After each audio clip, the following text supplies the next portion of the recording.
नमस्कार, आप देख रहे हैं खबर दोपहर। मैं हूं आपके साथ अलीम अतहर। शुरुआत बड़ी खबर से करेंगे। नालंदा से इस वक्त एक बड़ी खबर आ रही है, जहां पर सड़क हादसे में 2 युवकों की मौत हो गई है। पावापुरी के कर्मपुर गांव में यह हादसा हुआ है। सदर अस्पताल बिहार शरीफ में लोगों ने हंगामा किया है। अस्पताल में आक्रोशित लोगों ने पथराव भी किया है। एक पुलिसकर्मी को आक्रोशित लोगों ने पीटा भी है, यानी कि उसकी पिटाई की गई है। बड़ी खबर नालंदा से इस वक्त आपको बता दें, जहां पर सड़क हादसे में 2 युवकों की मौत हो जाती है। उसके बाद अस्पताल में जमकर हंगामा होता है। पावापुरी के कर्मपुर गांव में हंगामा हुआ है। सदर अस्पताल में भी लोगों ने जमकर हंगामा किया है। यहां पर पुलिस कर्मियों की पिटाई की भी खबर आ रही है।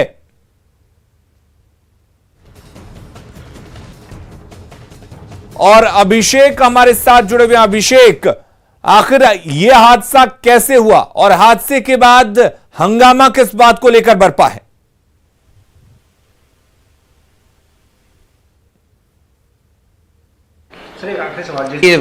त्राण परिजन को जानकारी मिली।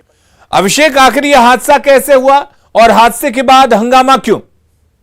इन लोग का आरोप, सीधा आरोप है कि जो वहाँ के स्थानीय पुलिस है, यहाँ बिना रिपोर्ट किए हुए पोस्टमार्टम के लिए देरी किया गया है। 1 घंटा तक ऐसा रखा गया है और पोस्टमार्टम में देरी होने के वजह के कारण इन लोग हंगामा किया और जमकर रोड़ेबाजी की है। इस दौरान एक पुलिसकर्मी जो उन्हें समझाने गया तो उसे भी जमकर पिटाई कर दी गई है, जिसमें वीडियो में भी साफ देखा जा सकता है किस तरह से हाथापाई करते हुए पिटाई कर रहे हैं। और इसकी हालांकि घटना की जानकारी मिलते ही डीएसपी और स्थानीय पुलिस वाले जितने सभी लोग यहाँ घटना पर कैंप किए हुए हैं, सदर अस्पताल में सुरक्षा व्यवस्था बनाए रखे हैं। जी, फिलहाल क्या कुछ हालात हैं अभिषेक वहां पर, और क्या पोस्टमार्टम की प्रक्रिया शुरू कर दी गई है? जी, फिलहाल पोस्टमार्टम की प्रक्रिया शुरू कर दी गई है और पुलिस यहाँ पर नजर बनाए रखी है ताकि मामला शांत हो और हंगामा ना बरपे फिर से। लेकिन जो आक्रोशित हैं वो फिर से हंगामा बरपाने के लिए तैयार है। जी, आखिर क्यों हंगामा हो रहा है जब पोस्टमार्टम की प्रक्रिया शुरू कर दी गई है? और जाहिर सी बात है कि पोस्टमार्टम के बाद शव परिजनों को सौंप दिया जाएगा, तो फिर हंगामा क्यों कर रहे हैं? ये का सीधा आरोप है कि पुलिस लापरवाही बरती है। जब घटना हुई है तो उसे पोस्टमार्टम क्यों नहीं तत्काल कराया गया, लेकिन पुलिस का कहना है कि कुछ भी प्रक्रिया से होती है। प्रक्रिया चल ही रही थी, इसी बीच ये अनगढ़ बयानबाजी करके, आरोप लगा के रोड़ेबाजी अचानक करके और उथल पुथल मचा दी है। जी, चलिए, बहुत बहुत शुक्रिया अभिषेक आपका तमाम जानकारी देने के लिए। और इस वक्त रुक करेंगे एक बड़ी खबर की। पटना से बड़ी खबर है, जहां पर दिन दहाड़े लूट की वारदात को अंजाम दिया गया है। दवा मंडी गोविंद मित्रा रोड में 1,70,000 रुपए की लूट की गई है।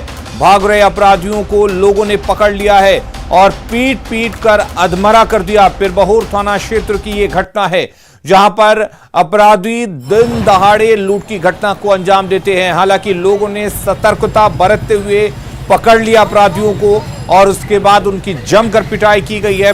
पीट कर उन्हें अर्धमरा कर दिया गया है। आपको बता दें, 1,70,000 रुपए की लूट गोविंद मित्रा रोड में दवा कारोबारी से की गई है। हालांकि दवा कारोबारियों ने, स्थानीय लोगों ने अपराधियों को पकड़ लिया और उनकी जमकर पिटाई की है। पटना के पिरबहोर थाना का यह मामला बताया जा रहा है। मेडिकल शॉप में एम्प्लॉय हूँ।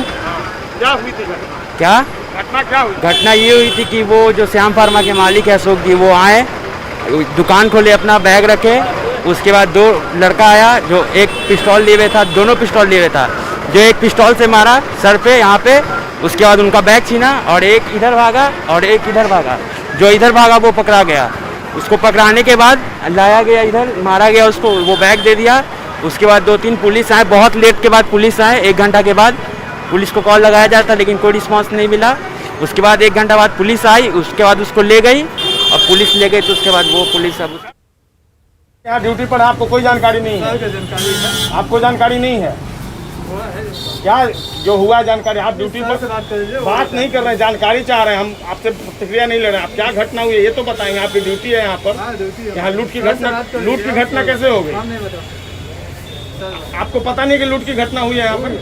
हाँ, यहाँ पर नहीं हुआ, अलग हुआ। कहाँ हुआ? इसी जीएम रोड में हुआ है ना? यहाँ पर नहीं है। हाँ, चौकी के पास नहीं है। आप चौकी में आ गए? चौकी में आ गए तो चौकी से दुकान कितनी दूरी पर है? यहाँ से कम तो मान चलिए 200 गज की दूरी पर 200 गज की दूरी पर सुरक्षा की जिम्मेवारी किसकी है? आपकी नहीं है। 200 गज से ऊपर नहीं होगा। तो आपकी जिम्मेवारी नहीं है, इसी जिम्मेवारी है तो आप कह रहे लेकिन हमारे सामने घटना नहीं है। तो आप क्यों हैं यहाँ पर? आपकी ड्यूटी क्या है? आपकी ड्यूटी है अपराधियों को पकड़ने की है कि नहीं है? आप सर से बात कीजिए। सर से बात करेंगे, लेकिन आपकी क्या ड्यूटी है ये तो बताइए। अगली खबर का रुख करते हैं। खगड़िया में अपराध रुकने का नाम नहीं ले रहा है। अपराधियों ने एक बार फिर हत्या की घटना को अंजाम देकर दहशत फैला दिया है। बेलदौर थाना के सकरोहर गांव में आपसी वर्चस्व की लड़ाई में अपराधियों ने एक 50 साल के संतोष सिंह को गोली मारकर हत्या कर दी। घटना उस समय हुई जब संतोष सिंह अपने घर के दरवाजे पर सोए हुए थे। उसी समय घात लगाकर आए 5 की संख्या में अपराधियों ने ताबड़तोड़ गोली चलानी शुरू कर दी।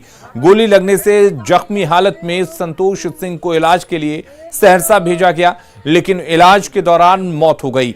घटना के बाद गांव में दहशत का माहौल है।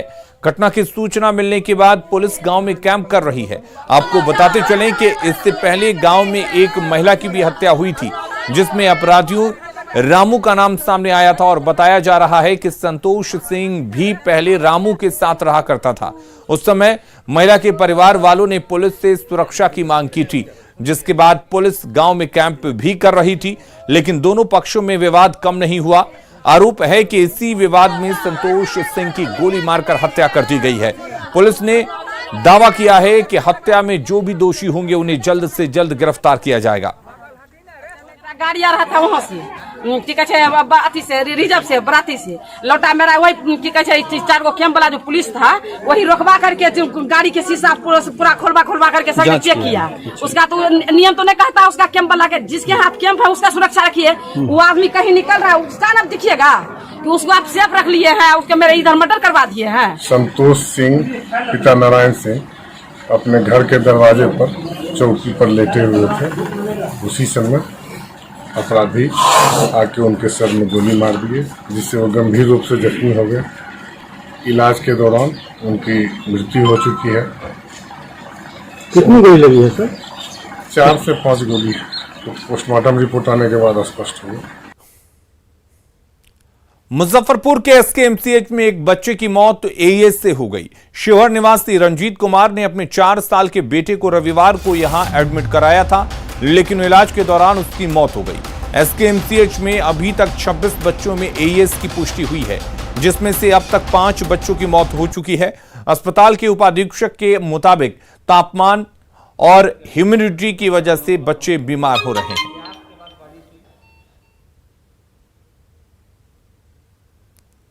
4-5 दिन से कुछ हीट एंड ह्यूमिडिटी में कुछ इजाफा हुआ है, इसलिए कुछ केसेस भी आ रहे हैं। 1-2 केस तो प्रत्येक दिन आ ही रहे हैं, और उसमें कुछ तो सस्पेक्टेड एईएस भी रहते हैं, जिसको हम लोग 2-4 दिन रोक के उसका थॉरो चेकअप करने के बाद ही रिपोर्टिंग करते हैं। तो अभी तक अगर 1 जनवरी से जोड़ा जाए तो 26 केस आ चुके हैं अभी तक, और आउट ऑफ 26 केस 5 की कैजुअलिटी हुई है अभी तक।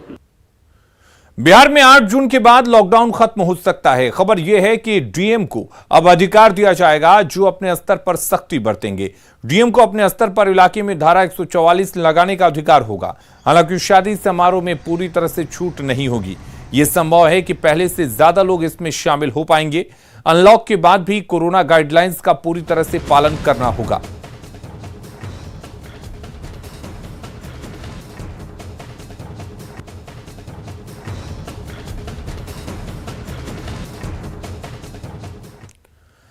बात अगर छपरा की करें तो छपरा में कोरोना के मामले अब काफी कम हो चुके हैं। ऐसे में यहां के लोगों के लॉकडाउन और अनलॉक को लेकर मिलीजुली प्रतिक्रिया है। कुछ लोगों का कहना है कि पाबंदियां घटे, लेकिन पूरी तरह से लॉकडाउन खत्म ना हो।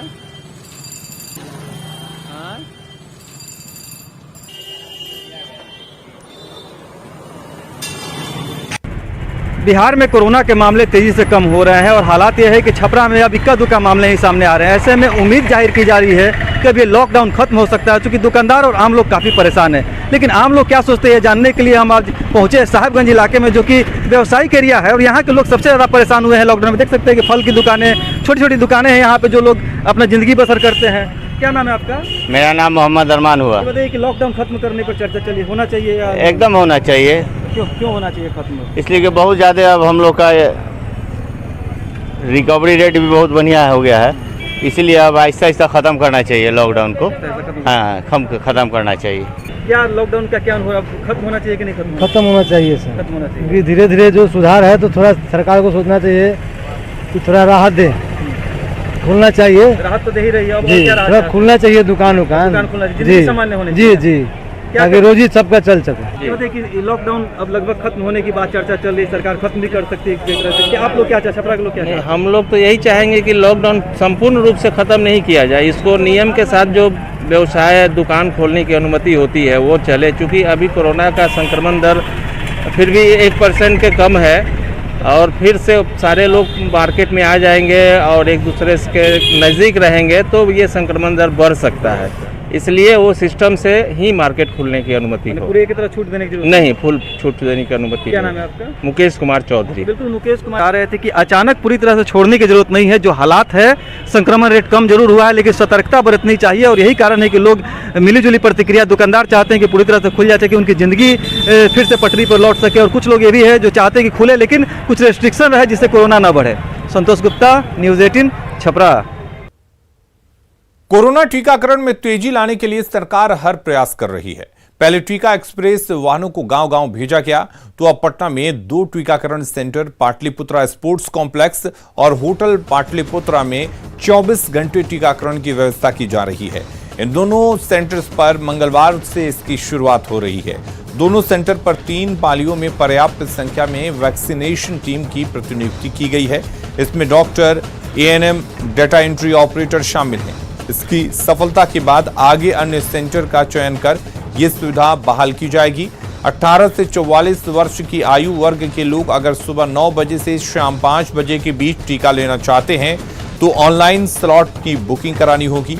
वहीं अगर शाम 5 बजे के बाद और सुबह 9 बजे के पहले टीका लेना चाहते हैं तो केंद्र पर पहुंचकर ऑन स्पॉट निबंधन कराने के बाद टीका ले सकेंगे। अगर आपकी उम्र 45 साल से अधिक है तो केंद्र पर पहुंचकर ऑन स्पॉट निबंधन कराकर टीका आप ले सकते हैं। होटल पाटलिपुत्रा में इसे लेकर चल रही तैयारियों का जायजा लिया संवाददाता साकेत कुमार ने। पटना के 2 सेंटरों पर अब 24 घंटे टीकाकरण का काम होगा। हम अभी पाटलिपुत्रा अशोक होटल में खड़े हैं। ये चूंकि क्वारंटीन सेंटर भी इसको बनाया गया था, अब यहाँ पर 24 घंटे टीकाकरण होगा क्योंकि अब जो कोविड के पेशेंट है वो यहाँ नहीं है और यहाँ पर जांच भी की जाती थी। जो कोविड के मरीज हैं उनकी यहाँ पर पहले जांच होती थी। आप देखिए यहाँ पर एक पोस्टर लगाया गया है जिसमें लिख दिया गया है कि यहाँ पर जांच जो है वो अब नहीं की जाएगी, उसको गार्डिनर रोड में हस्तांतरित किया गया है। यानी अब यहाँ पर ना जांच होगी, अब यहाँ पर टीकाकरण का काम होगा और 24 घंटे टीकाकरण चलेगा। इसके लिए पटना के जिलाधिकारी ने आदेश भी जारी कर दिया गया है और इसकी शुरुआत कल से होगी। और जो व्यवस्था की गई है उसके हिसाब से 18 से 44 वर्ष की आयु के जो लोग हैं उन्हें सुबह 9 बजे से शाम 5 बजे तक के बीच अगर टीका लेना है तो उनको ऑनलाइन रजिस्ट्रेशन कराना होगा। उसके बाद वो आकर यहाँ पर टीका लेंगे। वहीं 5 बजे से शाम 5 बजे से सुबह 9 बजे तक जिनको टीका लेना है वो सीधे स्पॉट पर आकर यहाँ पर ऑन स्पॉट निबंधन कराते हुए टीका ले सकते हैं। और जिनकी उम्र 45 से अधिक है वो स्पॉट पर कभी भी किसी भी समय यहाँ पर स्पॉट पर पहुँचेंगे, यहीं पर उनका रजिस्ट्रेशन होगा और टीका लगाया जाएगा। ये व्यवस्था जिला प्रशासन की तरफ से 2 जगहों पर की गई है, एक पाटलिपुत्रा अशोक होटल में और दूसरा पाटलिपुत्रा स्पोर्ट्स कॉम्प्लेक्स जो कंकड़बाग इलाके में है वहाँ पर किया गया है। और धीरे धीरे इसे और भी इस तरह के सेंटर्स बनाए जाएंगे। फिलहाल 2 सेंटर बनाए गए हैं और जिलाधिकारी ने खुद दोनों जगहों पर घूमकर तैयारी का जायजा लिया है। कल से इसकी शुरुआत होगी, यानी मंगलवार से ये जो सेंटर है दोनों ये काम करने लगेंगे। तो एक अहम है क्योंकि लगातार टीकाकरण को लेकर जो बातें हैं किस तरह से इसे बढ़ाया जाए। पहले ही सरकार ने जो टीका एक्सप्रेस वैन जो है वो रवाना किया है जो कि गांव-गांव जाकर लोगों को टीका दे रहा है। अब ऐसे में पटना में इसकी शुरुआत हुई है कि 24 घंटे टीकाकरण का काम चले। इसके लिए 3 शिफ्टों में जो डॉक्टर हैं, एएनएम है, उनकी ड्यूटी लगाई गई है।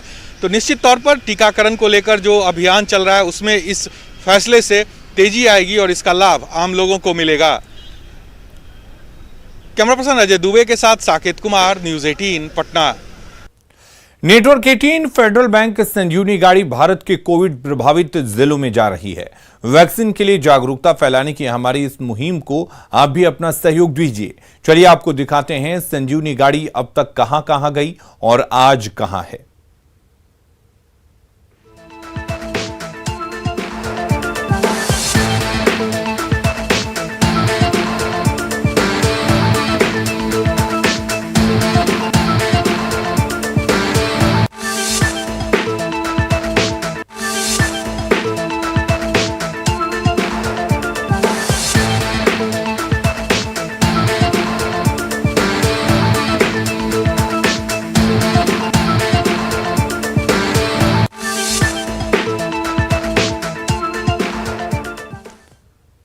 खबरें लगातार जारी हैं, जल्द लौटते हैं।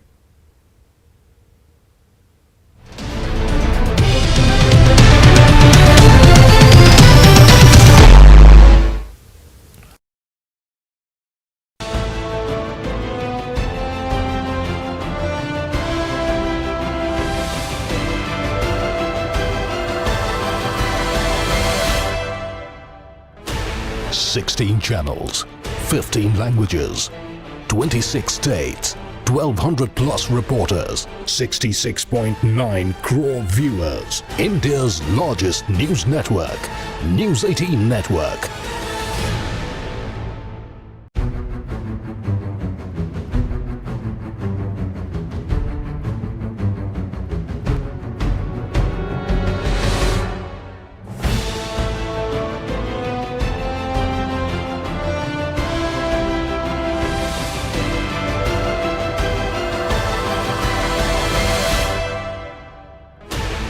Sixteen channels, 15 languages, 26 states, 1200 plus reporters, 66.9 crore viewers. India's largest news network, News 18 Network.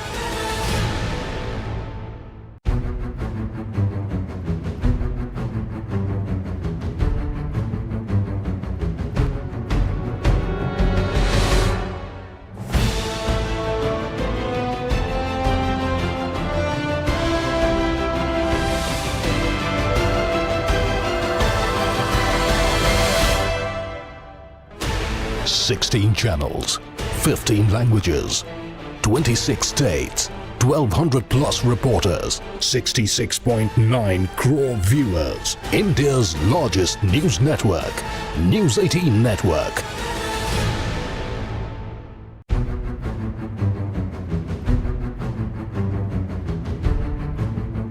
और इम्यूनिटी सप्लीमेंट पेश करते हैं आज की सुर्खियां।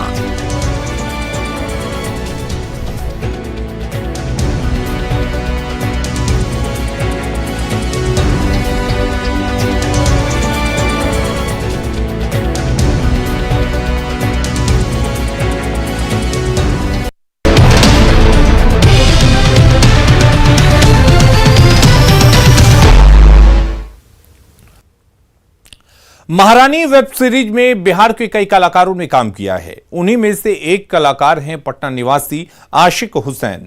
सीरीज और अपने करियर के बारे में विस्तार से आशिक ने हमारे सहयोगी शैलेंद्र कुमार से बात की। बिहार की सियासत में आजकल जिस वेब सीरीज की चर्चा है उसके मुख्य कलाकार हमारे साथ इस वक्त मौजूद हैं, जिनके इर्द गिर्द पूरी कहानी है। बात हम महारानी वेब सीरीज की कर रहे हैं और उसमें अहम भूमिका निभाने वाले आशिक हुसैन साहब की, जिन्होंने उस फिल्म में पशुपालन मंत्री की भूमिका निभाई है। बिहार के आप हैं और बिहार के इर्द गिर्द की कहानी पर काम करना, उसको फिल्माना, कैसा एक्सपीरियंस रहा? देखिए, मैं मूलतः तो पटना का रहने वाला हूं और पटना में काफ़ी सालों तक रंगमंच किया। मेरा जुड़ाव जो है वो इप्टा से रहा है और जब मैंने ये तय किया कि मैं एक पेशेवर एक्टर के रूप में ही काम करूंगा, इसलिए मैं राष्ट्रीय नाट्य विद्यालय चला गया और वहां पर 3 साल का अभिनय का कोर्स करने के बाद फिर मैं 1 साल लंदन चला गया, परफॉर्मेंस स्टडी का कोर्स वहां पर किया एंड उसके बाद फिर मैं बॉम्बे गया। तो एक लंबी जर्नी है काम करने की, काफ़ी सारा काम किया है, लेकिन मैं इतना मानता हूं कि हर अभिनेता के जीवन में कभी न कभी कोई एक ऐसा रोल आता है जो उसके जीवन को बदल देता है, उसके मतलब ग्राफ को बदल देता है। जैसे अगर अमिताभ बच्चन की बात करें तो जंजीर फिल्म का नाम आप ले सकते हैं।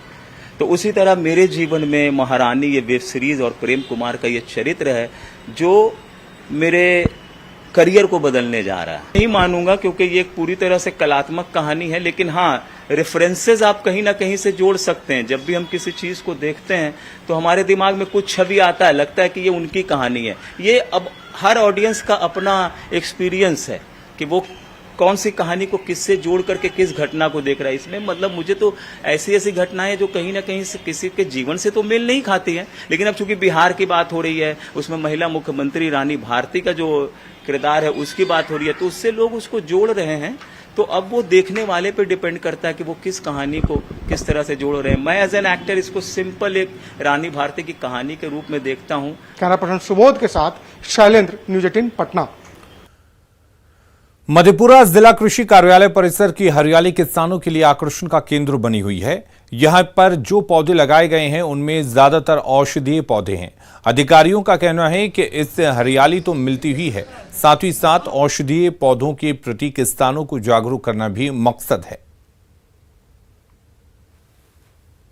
मेरा एक दायित्व बनता था कि मैं इस परिसर में औषधीय पौधों को अधिक से अधिक लगा दूं, ताकि कल अगर किसान इस परिसर में आते हैं तो उनको एक जानकारी रहेगी कि अगर आप औषधीय पौधों की एक सामान्य जानकारी लेना चाहते हैं तो उसके लिए ये परिसर काफ़ी है। किसानों के हक में औषधीय पौधों लगाने के लिए कार्यालय में, जिला कृषि कार्यालय में औषधीय पौधा लगाएंगे तो यहाँ ढेर सारे किसान आएंगे और औषधीय पौधा को देखेंगे तो उससे अपना जानकारी लेंगे, उसका जो है मनोबल भी बढ़ेगा और अपना कृषिकरण की ओर बढ़ेगा।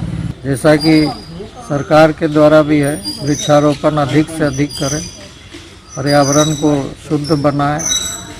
उसी के तहत इस जिला कृषि कार्यालय परिसर में लगभग 1000 पौधे लगाए गए हैं और मुझे उम्मीद है कि आने वाले दिनों में यह परिसर जो है पूरे बिहार कृषि विभाग में एक। पलामू के मेदिनीनगर के एमएमसीएच में इलाज के लिए भर्ती बुजुर्ग को चींटियों ने काटकर घायल कर दिया। इससे बुजुर्ग की हालत और गंभीर हो गई। पीड़ित की बेटी के मुताबिक मरीज को मिर्गी की बीमारी थी, जिसकी वजह से उन्हें अस्पताल में इलाज के लिए भर्ती कराया गया था, लेकिन अस्पताल में रात में चींटियों ने उन्हें काटकर घायल कर दिया। फिलहाल मरीज का मिर्गी के साथ चींटियों के काटने का भी इलाज किया जा रहा है। फरका टाइप हो गया तो लान की चींटी काट दिया तो पूरा घाव हो गया है। कहाँ कहाँ काटा चींटी? पैर में, हाथ में, जांघ में काटा है। यहाँ हॉस्पिटल में? हाँ। क्या बीमारी था पहले से? फरका था, वो गिर गया था तो माथा में खून जम गया है। खबरें लगातार जारी हैं, आप बने रहिए न्यूज 18 बिहार झारखंड के साथ।